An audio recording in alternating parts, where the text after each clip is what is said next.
নমস্কার বন্ধুরা, কেমন আছেন আপনারা? রোববারের রান্নাঘরের একটি নতুন পর্বে আপনাদের সবাইকে স্বাগত। আজ আমি বানাচ্ছি পোস্তর নাড়ু বা পোস্তর মিষ্টি বড়া। পোস্তর এই রেসিপিটি আপনারা যদি আগে ট্রাই করে না থাকেন তবে অবশ্যই একবার ট্রাই করে দেখবেন। তাহলে চলুন দেখে নিই আমি কিভাবে বানিয়েছি এই পোস্তর নাড়ু। পোস্তর নাড়ু বানানোর জন্য প্রথমেই আমি নিচ্ছি 8 চামচ ময়দা। ময়দাটা আমি আগে থেকে চেলে নিয়েছি। এর মধ্যে দিচ্ছি 7 চামচ চিনি।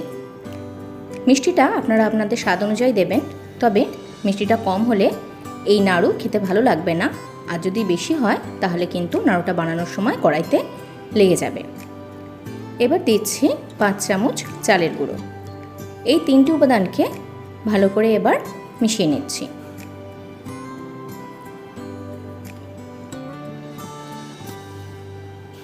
এর মধ্যে দিয়ে নিচ্ছি নারকেল কোড়া। আমি এখানে একটা বড় নারকেলের আধখানা কুড়িয়ে রেখেছি। নারকেলটা বাদবাকি উপাদানের সঙ্গে ভালো করে মিশিয়ে নেব। সব উপকরণগুলিকে ভালো করে মিশিয়ে নিচ্ছি।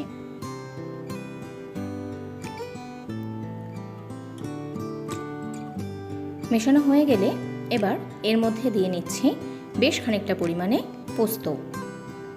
যেহেতু এটা পোস্তর নাড়ু তাই এখানে পোস্তর পরিমাণটা একটু বেশি দিচ্ছি। এখানে আমি 50 গ্রাম পোস্ত নিয়েছি, আপনারা চাইলে এর থেকে কম বা বেশি পোস্ত দিতে পারেন। পোস্তটা আমি একসঙ্গে কিন্তু মিশিয়ে দিচ্ছি না, অল্প অল্প করে মেশাবো।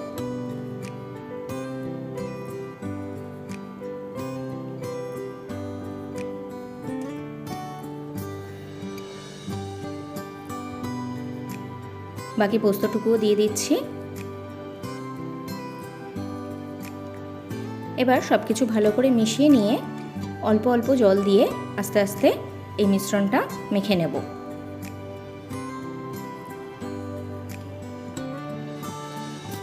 একসঙ্গে কিন্তু পুরো জলটা দিয়ে দেব না, অল্প অল্প জল দিতে হবে আর মাখতে হবে। এর মাখাটা একেবারে কিন্তু পাতলা হবে না, আবার একটা শক্ত ডো কিন্তু তৈরি হবে না। মাঝারি একটা মণ্ড এখানে তৈরি করতে হবে।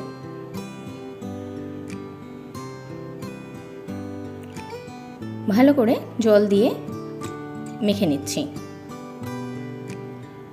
হাতে নিয়ে দেখে নিতে হবে যে এটা যেন খুব পাতলা বা খুব শক্ত না থাকে। আর একটু জল দিচ্ছি, দিয়ে মেখে নিচ্ছি।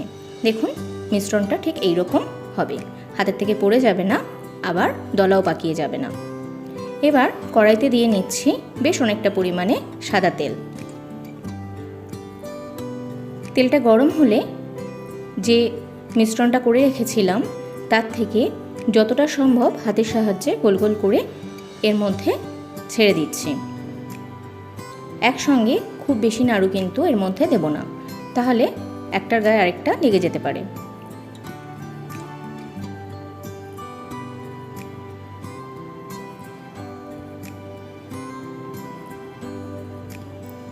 বেশ কয়েকটা দিয়ে নিচ্ছি।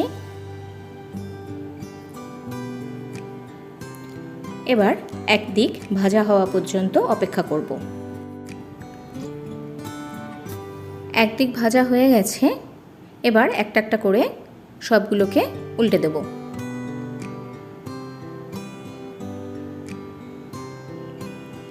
দেখুন একদিক কিন্তু লাল হয়ে গেছে।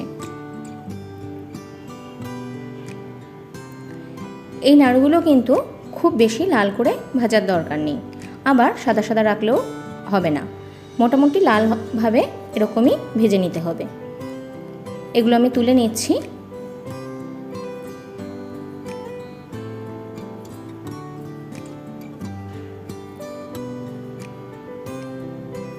এবার বাকি নাড়ুগুলোকে একই পদ্ধতিতে ভেজে নিচ্ছি। বেশ কয়েকটা আবার দিয়ে নিচ্ছি।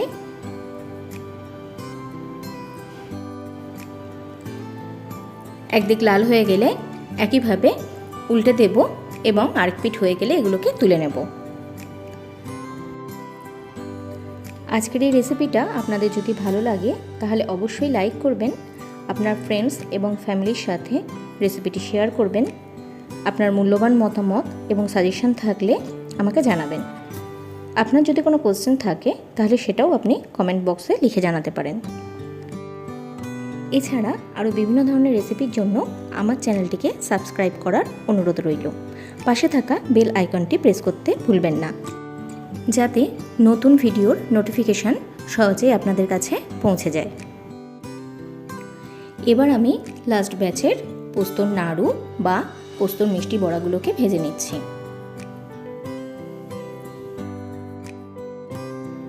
সবগুলো আমার ভাজা হয়ে গেছে। এবার সবগুলো আমি তুলে নিচ্ছি।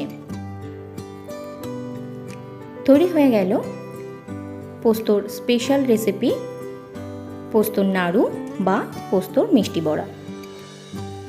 পোস্তর এই নাড়ুর ভেতরটা থাকে একদম নরম আর বাইরেটা হয় একেবারে ক্রিস্পি।